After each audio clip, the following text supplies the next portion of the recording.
की online class में आपका स्वागत है।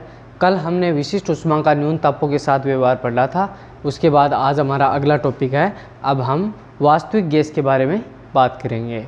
हमारा अगला टॉपिक है वास्तविक गैस। वास्तविक गैस की कल्पना की क्यों ज़रूरत पड़ी, आदर्श गैस की कल्पना की क्यों ज़रूरत पड़ी। वास्तविक गैस तो वास्तव में होती है और आदर्श गैस की एक कल्पना की गई है। आदर्श गैस में हम जानते हैं कि आदर्श गैस में अणुओं का वास्तविक आयतन पात्र की तुलना में पात्र के आयतन की तुलना में नगण्य होता है। आदर्श गैस की परिकल्पना में ये माना गया कि आदर्श गैस के अणुओं का आयतन पात्र के संपूर्ण आयतन की तुलना में नगण्य होता है। अर्थात आदर्श गैस का आयतन नगण्य होता है तथा आदर्श गैस में अंतः परमाणुक बल या अंतर परमाणुक बल अनुपस्थित होते हैं। इसका तात्पर्य ये है कि मान लीजिए इसमें कोई एक आदर्श गैस भरी है तो उसके अणुओं के बीच में आपस में किसी भी प्रकार का कोई बंध नहीं होता है। अर्थात गैस की कुल ऊर्जा उसकी गतिज ऊर्जा के ही बराबर होती है। जबकि कल हमने चर्चा की थी विशिष्ट ऊष्मा का न्यून तापों के साथ व्यवहार, उसमें हमने 3 प्रकार की ऊर्जा मानी थी। पहली रेखीय स्थानांतरण गतिज ऊर्जा, रेखीय स्थानांतरण ऊर्जा या गतिज ऊर्जा दोनों नाम कहते हैं। दूसरी घूर्णन ऊर्जा, तीसरी कंपन ऊर्जा बात की थी। लेकिन अब हम कह रहे हैं कि आदर्श गैस की कुल ऊर्जा उसकी केवल गतिज ऊर्जा के बराबर ही होती है। यह पाया गया कि आदर्श गैस निम्न अवस्था समीकरण का पालन करती है, PV बराबर nRT, जिसे आदर्श गैस का अवस्था समीकरण कहते हैं। PV बराबर nRT n ग्राम मोल वाली आदर्श गैस के लिए समीकरण है। यहाँ n है मोलों की संख्या। 1 ग्राम मोल के लिए यह समीकरण 1 इस प्रकार हो जाएगी, PV बराबर RT। यदि नियत ताप पर ताप कांस्टेंट, R गैस नियतांक कांस्टेंट, PV और P के मध्य ग्राफ खींचे तो वो ग्राफ इस प्रकार प्राप्त होता है। PV और P दाब को x एक्सिस पर और PV को y एक्सिस पर ले लेते हैं। PV और P के बीच में अगर हम ग्राफ खींचे और ताप को मान नियत कर दे, T1 तापमान पर इस प्रकार की लाइन प्राप्त होगी, T2 तापमान पर इस प्रकार की प्राप्त होगी। ये T2 का मान है, उसका मान ये T1 तापमान से ज़्यादा है। वैज्ञानिकों ने पाया कि जब भिन्न भिन्न गैसों के लिए भिन्न भिन्न तापों पर उक्त राशियों के मध्य वक्र खींचे तो वो वक्र इससे कुछ अलग ऐसा प्राप्त हुआ। जब वैज्ञानिकों ने हमने तो PV और P के बीच में ग्राफ खींच दिया आदर्श गैस के लिए, वो ऐसा प्राप्त हुआ।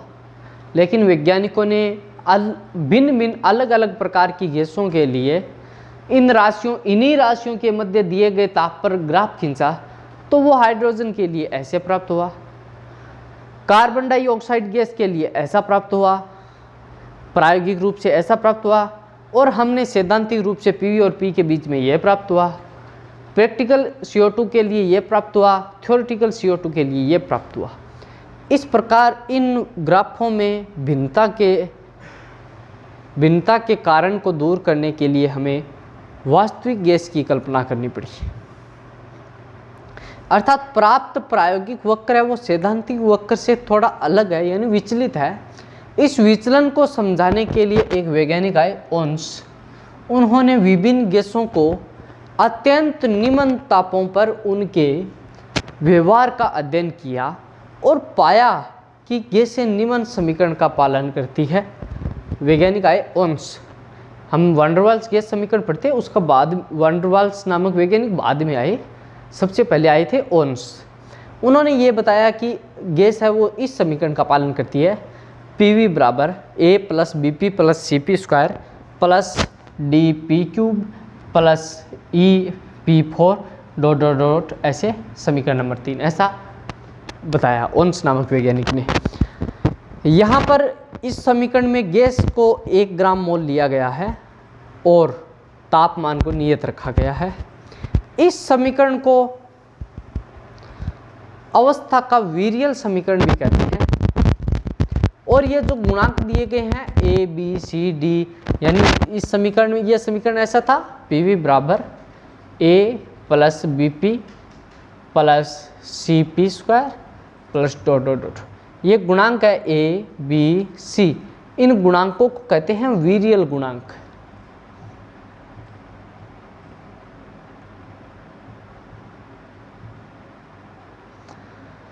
यह पाया गया कि जैसे जैसे कोटि बढ़ती जाती है गुणांक का मान कम होता जाता है। यानी ए बी सी आगे डी ई एफ, जैसे जैसे ये कोटि बढ़ती जा रही है, यहाँ पर पी की घात देखो 0 है, यहाँ पर 1 है, यहाँ पर 2 है। जैसे जैसे गुणांक की कोटि का मान बढ़ता जाता है वैसे वैसे इन गुणांकों के मान कम होते जाते हैं। यानी डी का मान सबसे कम, सी का मान थोड़ा सा ज़्यादा, बी का मान उससे ज़्यादा, ए का मान सबसे ज़्यादा।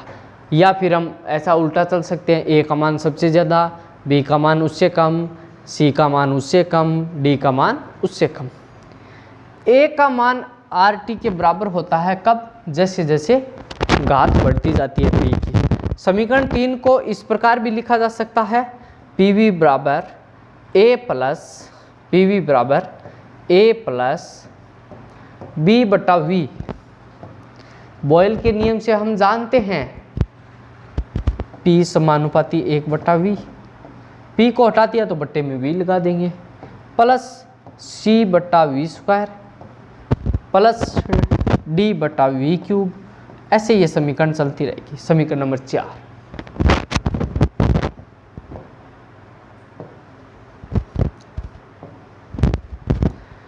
अब देखिए वान डर वाल्स गैस समीकरण। जब वैज्ञानिकों ने नियत ताप पर पीवी तथा पी के बीच ग्राफ खींचा तो वह क्षैतिज सीधी रेखा प्राप्त न होकर अन्य आकृति का प्राप्त हुआ।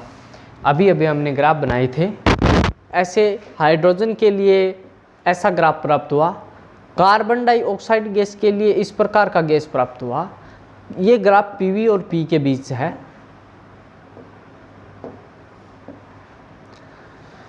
जब वैज्ञानिकों ने तापमान का मान यहाँ पर कांस्टेंट है, नियत ताप पर पीवी तथा पी के मध्य विभिन्न गैसों के लिए वक्र खींचे तो वो वक्र ऐसे एक क्षैतिज रेखा नए प्राप्त होकर के अन्य आकृति के प्राप्त हुए।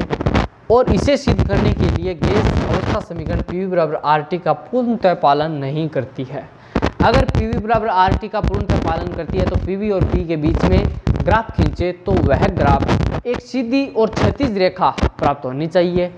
तो इस समीकरण में संशोधन की आवश्यकता थी कि भाई गैसें पीवी बराबर आर टी समीकरण का तो पालन करती नहीं है, तो फिर गैस है वो कौन सी गैस कौन सी अवस्था समीकरण का पालन करती है, यानी इसका पालन नहीं करती। इसमें कुछ संशोधन की ज़रूरत है। बहुत सारे वैज्ञानिकों ने अलग अलग संशोधन किया था, लेकिन सबसे अच्छा और सबसे सही संशोधन वान डर वाल्स नामक वैज्ञानिक ने प्रस्तुत किया। वान डर वाल्स ने क्या माना था? वान डर वाल्स ने ये माना कि गैस के अणुओं का भी सीमित आयतन होता है, जबकि आदर्श गैस की परिकल्पना में ये माना गया था कि गैस के अणुओं का आयतन पात्र के आयतन की तुलना में नगण्य होता है। लेकिन वान डर वाल्स ने ये माना कि गैस के अणुओं का भी सीमित आयतन होता है, अतः गैस को यदि V आयतन के पात्र में रखा जाए तो गैस के अणुओं के लिए गतिशील आयतन V से कम होगा। ऐसा क्यों बोला? देखिए, ये एक पात्र है, इस पात्र का आयतन है V, इसमें ये गैस है, तो इस गैस के लिए गतिशील आयतन V से कम होगा, क्योंकि V तो पूरे पात्र का आयतन है।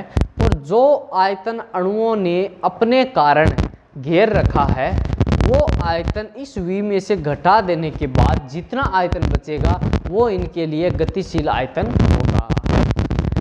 इसी प्रकार आदर्श गैस में यह माना गया कि गैस के अणुओं के मध्य अंतः परमाणु बल नहीं होते हैं या अनुपस्थित होते हैं, लेकिन वान डर वाल्स के अनुसार या वान डर वाल्स ने माना कि गैस के अणुओं के मध्य अंतः परमाणु बल उपस्थित होता है। इस बल के कारण प्रेक्षित दाब वास्तविक दाब की तुलना में थोड़ा सा कम प्रेक्षित होता है। अतः वान डर वाल्स ने निम्न संशोधन प्रस्तुत किए। भाई देखिए वान डर वाल्स ने कौन कौन से संशोधन प्रस्तुत किए। ये तो हमारा अवस्था समीकरण है, इसमें हमें संशोधन करना है। आयतन के लिए यह माना गया कि गैसों के लिए गतिशील आयतन पात्र के आयतन से थोड़ा सा कम, वो थोड़ा सा कम हमने ए मान लिया। और गैस के अणुओं के मध्य अंतः परमाणु बल उपस्थित होने के कारण हमें दाब, ये वास्तविक दाब है, जो दाब है उससे थोड़ा ज़्यादा प्राप्त होगा। सबसे पहले हम आयतन संशोधन की बात करेंगे, उसके बाद हम दाब संशोधन की बात करेंगे। आयतन संशोधन की बात करते हैं। माना एक पात्र है और उस पात्र में 1 ग्राम मोल गैस है और गैस के अणु की त्रिज्या कितनी है, r है। तो एक अणु का आयतन कितना होगा? गैस के अणुओं का आकार सामान्यतः गोलाकार माना जाता है और गोले का आयतन कितना होता है? गोले का आयतन हम कक्षा 10 में पढ़कर आए हैं 4/3 पाई r। याद कीजिए थोड़ा सा कक्षा 10 को, उस समय हमने गोले का आयतन भी पढ़ा था, बारंबारता भी पढ़ी थी, ग्राफ भी पढ़ा था, माध्य का बहुलक भी पढ़े थे। तो 1 ग्राम मोल गैस के अणुओं का आयतन, वास्तविक आयतन कितना होगा? 4/3 पाई r³। तो 1 मोल गैस का है, लेकिन 1 ग्राम मोल गैस में अणुओं की संख्या अवोगाद्रो संख्या के बराबर होती है। तो अवोगाद्रो संख्या के बराबर नंबरों का आयतन होगा गुणा अवोगाद्रो संख्या का नंबर। माना इसको हम मान लेते हैं b, इस पूरे आयतन को कितना मान लेते हैं हम? b। अतः एक अणु के सामने पात्र के आयतन v में से गति के लिए उपलब्ध आयतन कितना होगा? v minus b। गति के लिए अपने हमें कितना उपलब्ध होगा? ये तो है पात्र का आयतन, इसमें से वो आयतन घटा देते हैं जो गैस के अणुओं ने अपने घेर रखा है अपने आप को, या गैस के अणु जिस स्थान पर बैठे हैं पात्र में, जिस स्थान पर स्थित है, वो आयतन आयतन में से घटा देंगे। तो जो आयतन बचेगा उतने आयतन में पात्र में गैस के अणु स्वतंत्र विचरण कर सकते हैं। यह था आयतन संशोधन। आइए अब हम दाब का संशोधन करते हैं। भाई पूर्व में हमने बात की है कि अंतः परमाणु बल के कारण दाब वास्तविक दाब से कुछ कम प्राप्त होता है तथा यह दाब में कमी निम्न 2 घटकों के कारण होती है। भाई दाब में कमी किस कारण होती है? एक तो होती है प्रति एकांक आयतन में आकर्षित करने वाले अणुओं की संख्या पर, प्रति एकांक आयतन में आकर्षित करने वाले अणुओं की संख्या पर, यानी इकाई आयतन में पात्र में जो अणु है उनके द्वारा आकर्षित करने वाले संख्या पर। दूसरे है दीवार पर प्रति इकाई क्षेत्रफल पर प्रति सेकंड टकराने वाले अणुओं की संख्या पर। और दोनों घटक है वो घनत्व के समानुपाती होते हैं। तो B समानुपाती D गुणा D, दोनों बार घनत्व है। D से हम घनत्व को रिप्रेजेंट करते हैं, यहाँ D क्या है? घनत्व है। और D इंटू D, D का स्क्वायर। घनत्व आयतन के व्युत्क्रमानुपाती होता है, यहाँ पर घनत्व का वर्ग है तो समानुपाती 1/v स्क्वायर। समानुपाती के चिन्ह हटाने के लिए कोई नियतांक लगाते हैं हम A, B बराबर A/v स्क्वायर। अतः वान डर वाल्स के अनुसार गैस की निम्न समीकरण होगी। ये तो दाब संशोधन, P हमारा था P बराबर RT, इसमें तो हमने संशोधन किया ही है।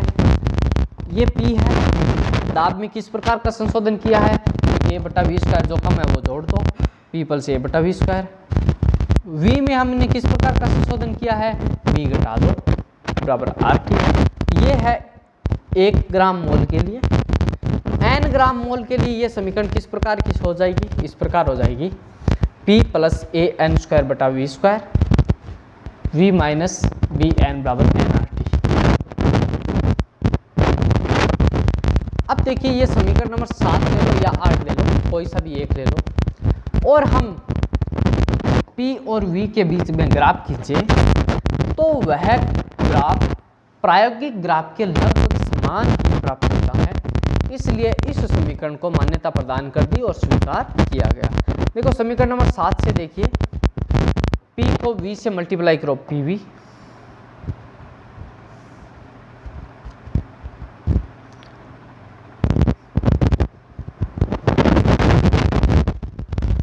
P को V से मल्टीप्लाई करो PV, A बट्टा वी स्क्वायर को V से मल्टीप्लाई करो A बटा V, P को B से मल्टीप्लाई करो माइनस PB, और A बटा वी स्क्वायर को B से मल्टीप्लाई करो माइनस AB बटा वी स्क्वायर बराबर RT।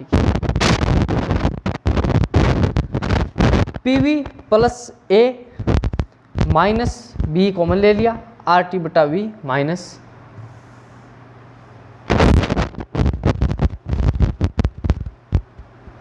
देखिए ये है PV प्लस A बटा V माइनस B, P की जगह हमने मान रख दिया RT बटा V माइनस AB बटा V स्क्वायर बराबर RT।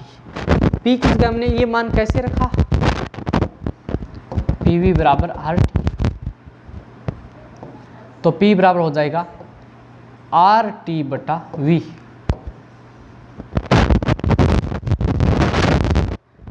PV प्लस 1 बटा V, इसमें से और इसमें से 1 बटा V हम कॉमन ले सकते हैं, तो ये कोष्टक के अंदर बचेगा A minus B R T minus A B बटा वी स्क्वायर बराबर आर टी।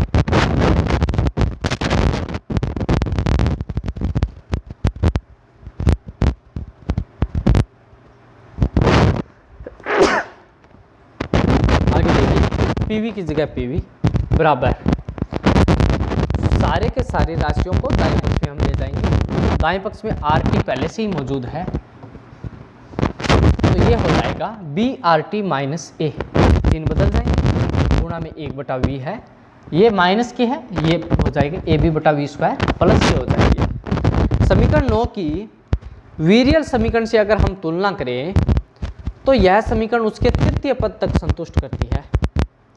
वीरियल समीकरण कौन सी थी, याद कीजिए, PV बराबर, वीरियल समीकरण ये थी, हमने लिखा था PV बराबर A plus BP plus CP square, ऐसे थी। तो समीकरण 9 की अगर हम वीरियल समीकरण से तुलना की तो उसके तृतीय पद तक संतुष्ट करती है। समीकरण 9 को निम्न प्रकार से भी लिखा जा सकता है, 9 का रूप ये भी है, अगर इसमें से बी आर कॉमन ले लें तो टी माइनस ए बटा आर बी या बी आर इंटू ए बटा वी प्लस ए बी बटा वी स्क्वायर। ये देखिए PV बराबर R T plus B R, ये टी माइनस, इसे कहते हैं ए बटा आर बी को हम कहते हैं बॉयल ताप, बॉयल ने परिभाषित किया था इसलिए उसके सम्मान में बॉयल ताप प्लस इंटू ए बटा वी प्लस ए बी बटा वी स्क्वायर। यहाँ TB बराबर ए बटा बी आर, समीकरण 11 बॉयल ताप है। यदि गैस का ताप बॉयल ताप TB हो तो समीकरण नंबर 10 का द्वितीय पद क्या हो जाएगा, 0 हो जाएगा। इस अवस्था में गैस सबसे अधिक आदर्श गैस की भांति कार्य करेगी। देखिए अगर गैस का ताप बॉयल ताप के बराबर है तो ये द्वितीय पद 0 हो जाएगा। इस स्थिति में गैस सबसे ज्यादा आदर्श, अर्थात वक्र में PV और P के बीच में निम्न प्रकार से वक्र प्राप्त होगा। ये देखिए अगर गैस का ताप बॉयल ताप के बराबर है तो ये रेखा प्राप्त होगी जब हम PV और P के बीच में ग्राफ खींचे, और अगर गैस का ताप बॉयल ताप से ज़्यादा है तो ये वक्र प्राप्त होगा, अगर गैस का ताप बॉयल ताप से कम है तो ये वक्र प्राप्त होगा।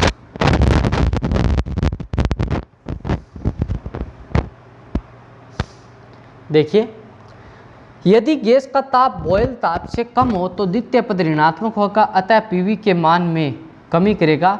इसके विपरीत यदि गैस का ताप बॉयल ताप से ज़्यादा है तो यह धनात्मक होगा, अतः घटक PV के मान में वृद्धि करेगा, जैसा कि चित्र में दिखाया गया है। यह था वान डर वाल्स गैस समीकरण। वान डर वाल्स गैस समीकरण के बारे में हम क्वेश्चन भी नोट कर सकते हैं। क्वेश्चन किस प्रकार आता है, देखिए क्वेश्चन इस प्रकार आता है,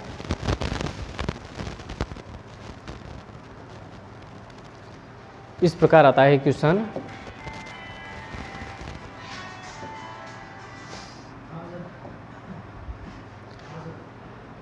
वान डर वाल्स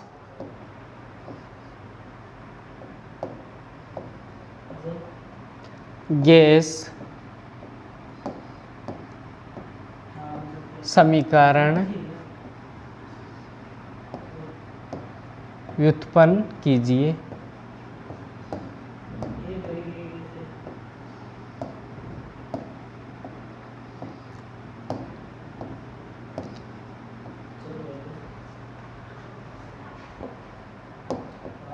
ये भी होता है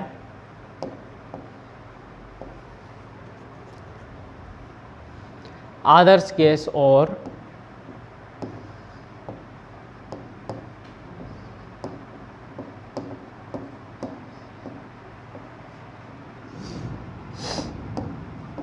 वान डर वाल्स गैस में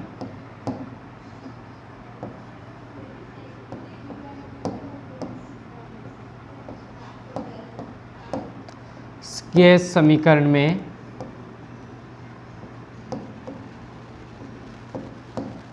अंतर समझाइए।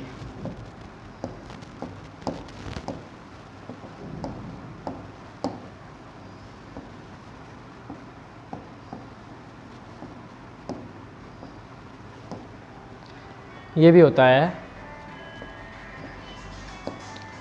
किन स्थितियों में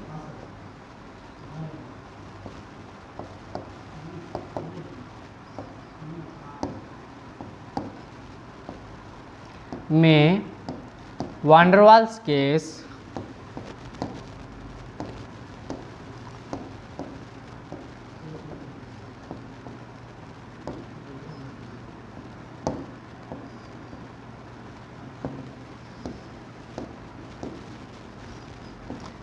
वान डर वाल्स गैस समीकरण आदर्श गैस समीकरण की तरह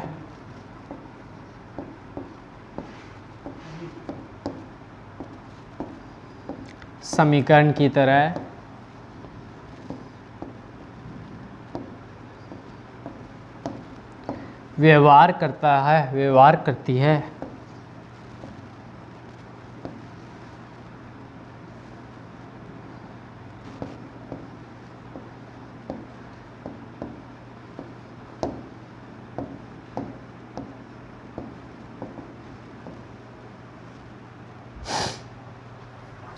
और देखिए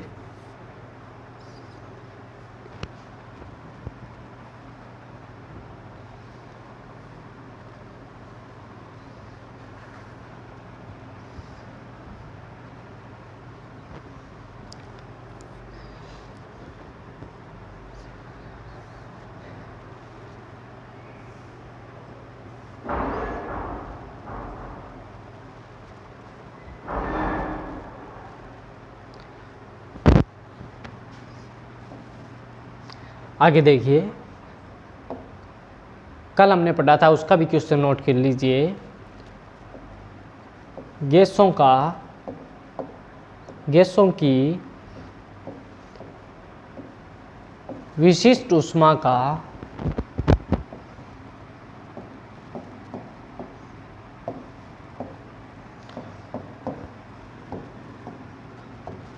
न्यून तापों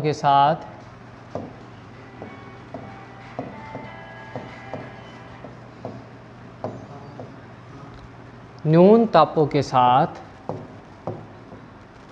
व्यवहार समझाइए।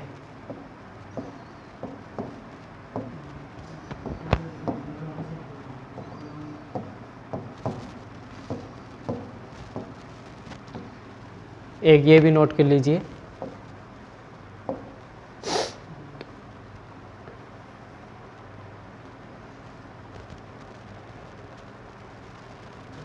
अवोगाद्रो संख्या का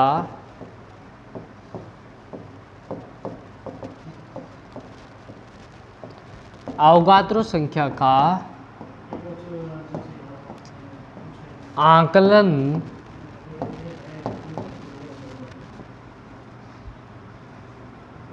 कीजिए। यह सभी निबंधात्मक प्रश्न हैं।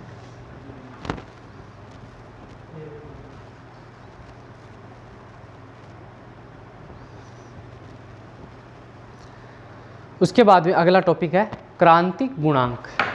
क्रांतिक गुणांक, देखिए क्रांतिक गुणांक क्या होते हैं कि वैज्ञानिकों ने दिए गए ताप पर, यानी तापमान हमें दिया गया है और दिए गए ताप पर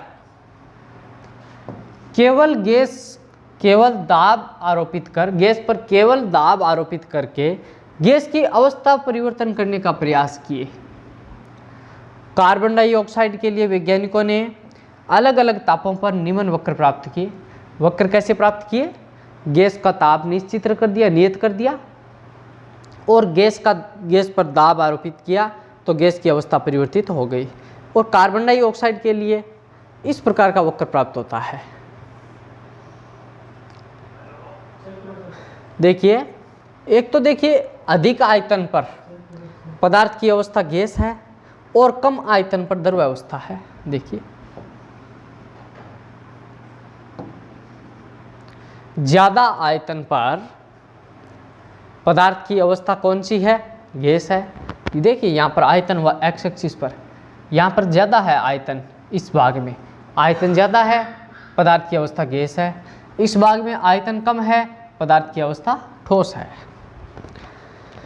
किसी एक वक्र पर बिंदु बी के दाईं ओर पूर्णतः गैस अवस्था, जबकि बिंदु ए के बाईं ओर पूर्णतः द्रव्य अवस्था है। देखिए इस ग्राफ के लिए ये बिंदु ए और बी है, ऊपर वाले ग्राफ के लिए ये बिंदु ए, ये बिंदु बी है, इसके लिए ये ए है और ये बी है। किसी एक ग्राफ का अगर हम अध्ययन करें और एक बिंदु को ले लें तो उस बिंदु के बाईं ओर, जैसे बिंदु ए ले लिया, उसके बाईं ओर गैस पूर्णतः द्रव्य रूप में है। बिंदु बी ले लिया, बिंदु बी के दाईं ओर देखिए पदार्थ पूर्णतः गैस रूप में है। रेखा ए बी पर पदार्थ का अवस्था परिवर्तन हो रहा है। ये जो बीच की लाइन है, यहाँ पर ना तो गैस है और ना ही लिक्विड है। एंड्रयू नामक वैज्ञानिक ने यह बताया कि कार्बन डाइऑक्साइड का तापमान 31.1 डिग्री सेल्सियस से कम है तो उसे केवल दाब लगा करके उसे द्रवित किया जा सकता है। यानी कार्बन डाइऑक्साइड गैस का अगर तापमान 31.1 डिग्री सेल्सियस से कम है तो और उस गैस पर केवल दाब लगा करके उस गैस को किस में बदला जा सकता है? द्रव्य में या द्रवित अवस्था में बदला जा सकता है।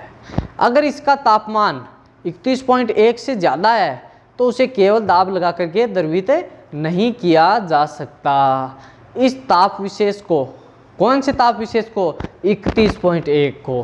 किसके लिए? कार्बन डाइऑक्साइड गैस के लिए क्रांतिक तापमान कहते हैं। यदि गैस का ताप क्रांतिक ताप से कम हो तो उसे केवल दाब लगाकर द्रवित किया जा सकता है। इस ताप विशेष पर P और V का द्वितीय कोटि का अवकलन शून्य होता है, यानी d2p/dv² और T कांस्टेंट बराबर 0 Tc पर, तथा रेखा AB एक ही बिंदु में बदल जाता है। इस बिंदु विशेष पर दाब तथा आयतन को क्रांतिक दाब और क्रांतिक आयतन कहते हैं। क्रांतिक दाब और क्रांतिक आयतन कहते हैं। टाइम।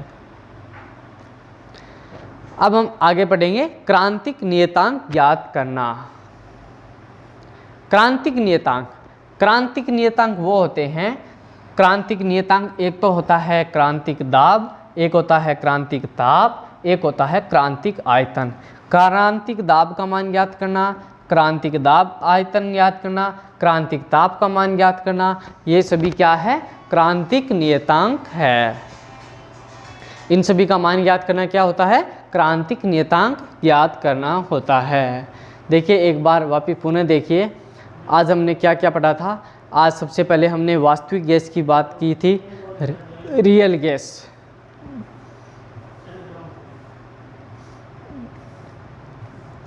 वास्तविक गैस की कल्पना की थी।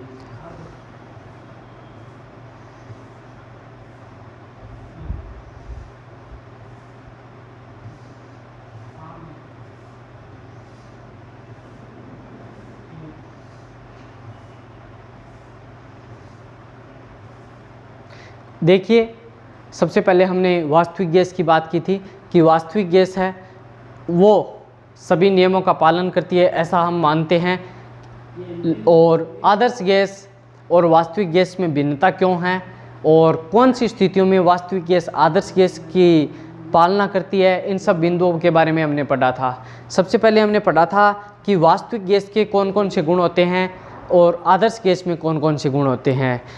आदर्श गैस में ये माना गया कि आदर्श गैस के अणुओं का आयतन पात्र के आयतन की तुलना में नगण्य होता है, और दूसरा हमने माना था कि आदर्श गैस के अणुओं के बीच में अंतः परमाणु बल अनुपस्थित होते हैं। इन दोनों बिंदुओं के आधार पर आदर्श गैस के लिए हमने वक्र प्राप्त किए और वास्तविक गैस के लिए भी वक्र प्राप्त किए, जो वक्र एक दूसरे से मेल नहीं खा रहे थे या एक दूसरे से अलग अलग थे।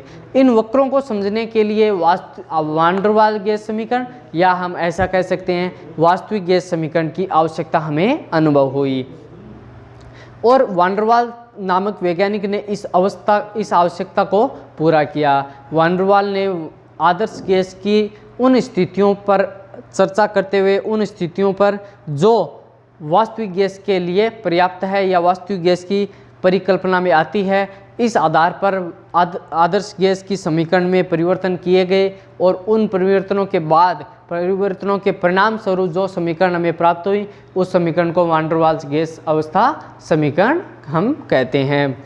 आदर्श गैस में एक तो दाब का व्यंजक और एक आदर्श गैस में आयतन का व्यंजक, दोनों वास्तविक गैस से मेल नहीं खा रहे थे, अतः इन दोनों पदों में वान डेर वाल्स नामक वैज्ञानिक ने संशोधन किया था। दाब में संशोधन करके अतिरिक्त दाब जोड़ दिया गया, आयतन में संशोधन करके गैस के अणुओं द्वारा पात्र में घेरे गए आयतन को घटा करके आयतन में संशोधन कर दिया गया। इस प्रकार दाब और आयतन दोनों में संशोधन करके वान डेर वाल्स ने नई अवस्था समीकरण, जिसे हम वान डेर वाल्स गैस समीकरण भी कहते हैं, आदर्श वास्तविक गैस समीकरण भी कहते हैं, इनकी उत्पत्ति की। इसके बाद क्रांतिक गुणांक हमने पढ़े थे। उसके बाद क्रांतिक गुणांकों का मान ज्ञात करने के लिए हम अगले वीडियो में चर्चा करेंगे। इसके बाद क्रांतिक गुणांक ज्ञात करेंगे, क्रांतिक गुणांकों का मान ज्ञात करेंगे, और क्रांतिक गुणांकों का आपस में संबंध स्थापित करेंगे कि क्रांतिक दाब, क्रांतिक आयतन और क्रांतिक ताप तीनों आपस में एक दूसरे से किस प्रकार संबंधित है, और बॉयल ताप की हम परिभाषा अगले वीडियो में पढ़ेंगे। तब तक के लिए सभी विद्यार्थियों को बहुत बहुत धन्यवाद।